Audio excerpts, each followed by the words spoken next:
Alright, so magandang araw ho sa inyong lahat mga kapatid. Pag-usapan natin itong nangyari ho na sagutan. Hindi ba unang tumirada si VP Sara, hiniyaya yung mga tatlong kongresista. Si Valeriano, hiniya niya sa may haligi Tondo na naiipit na raw.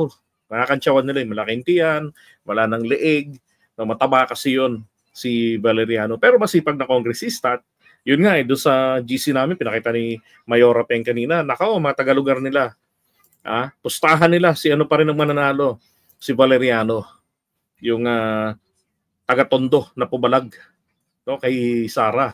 Nasabi niya, araw-arawin nyo man yung ninyo ni Isko ang kapipinta sa aking leeg at tiyan. Isampal ko sa inyo tong aking mga nagawa. Aray. Di ba? Tapos, di ba, sinunod niya si Joel Chua. Joel Chua ayaw namang mag-react na. Ayaw patulan si Duday. And then si Abante naman. Sumagot yung anak ni Abante. Sabi kay Sara, wala kang ambag sa buhay ng mga Manileño. Diba? Kasi sipin mo yun, ha? Pumunta ka rito. Diba? Saan na yung video nun?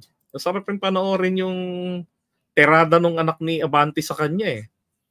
Ito,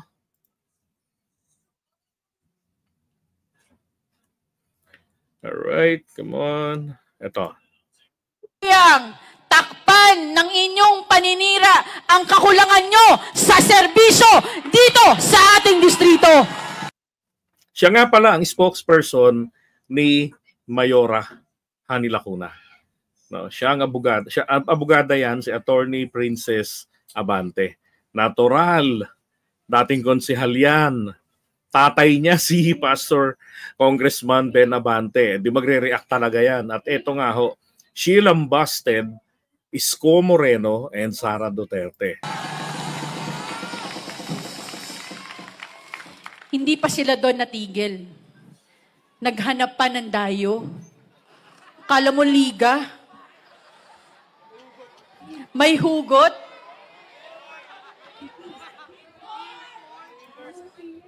Tatayo ka dito sa para kay Sara to. Aming lungsod.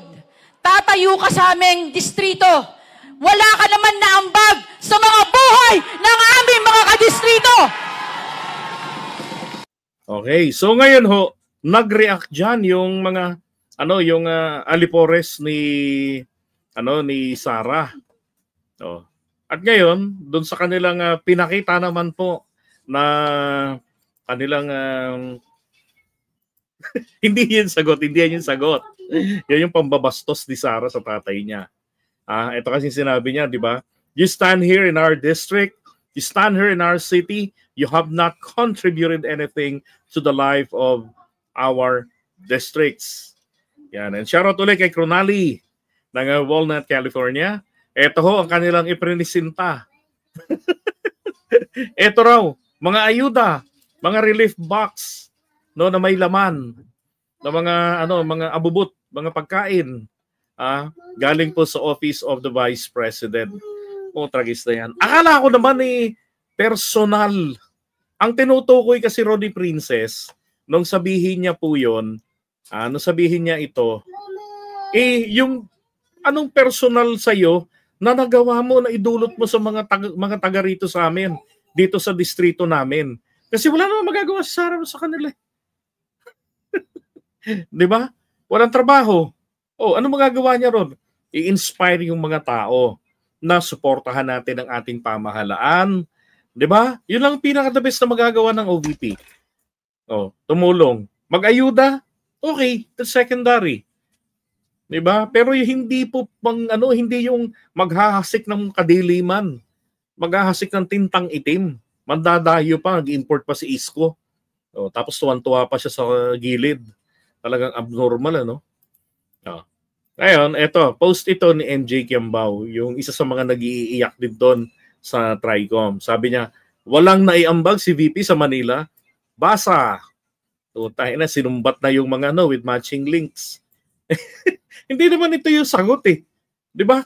Actually, yung mga yan, tama lang gawin ni VP Sara yan Unang-una kasi gusto niyang gawin yan para talaga makipag-contest sa DSWD.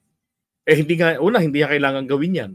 Kasi meron tayong DSWD. So ang dapat po rito, ibig sabihin, proper channeling tayo para hindi ho nagkakaleche-leche sa paggasta ng pera ng taong bayan. 'Di ba? Bakit kinakailangan ng OVP i-usurp ang authority at ang mandato ng DSWD? Wala kang trabahong binigay ang saligang batas sa inyo. Tapos ikaw magpipilit ka. 'Di ba? You ask for funds, magpapakapagod kayo, 'di ba? Tapos pag hindi na kayo napagbibigyan, di kayo napapansin, ang sama ng loob ninyo. So, hinahanda itong mga to para ipanampal pagka nagkasumbatan.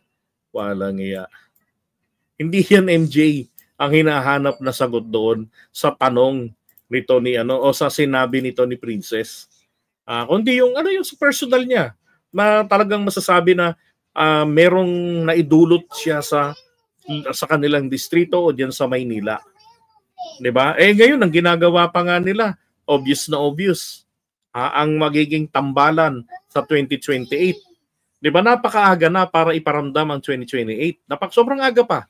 'Di ba? Pupunta si Sara diyan para mamulitika, para masiguro din, no, magsimula na ng mind conditioning na ang inyong yorme diyan sa Manila na nagbabalik, sana matalo.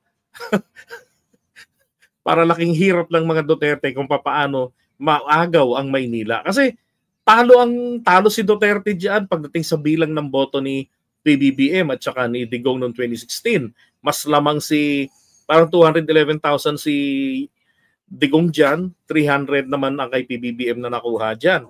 'Di ba? So, nitong kay Isko at saka kay PBBM naman, talo rin si Isko.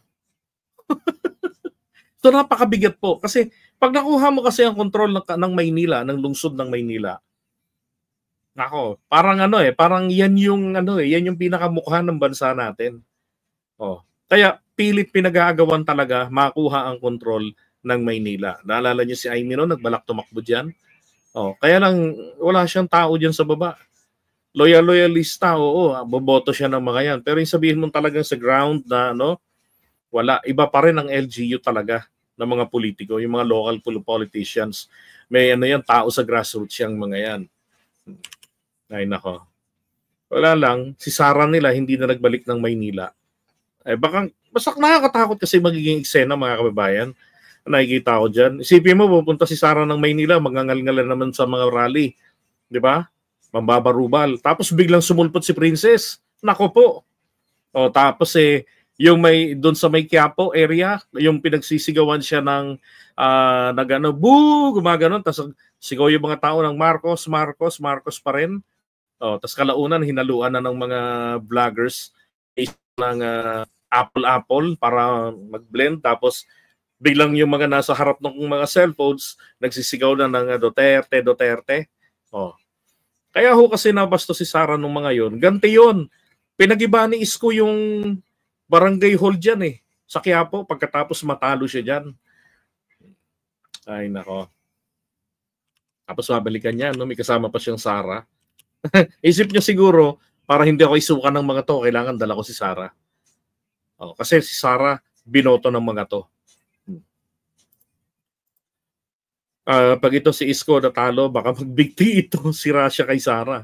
Bakit pinaakyat niya sa rally? Tama lang, sira ulo sila pareho Sasabihin walang ginagawa ang gobyerno, puro kabulustugan daw. Kaya nga, di ba, sila naman yun. Normal na kay Sara, normal na lagi. Pakibatukan nga sa tiyan ng VP. Napaka-toxic na niya. Ay, nako. Alright, so iwan na muna natin yan.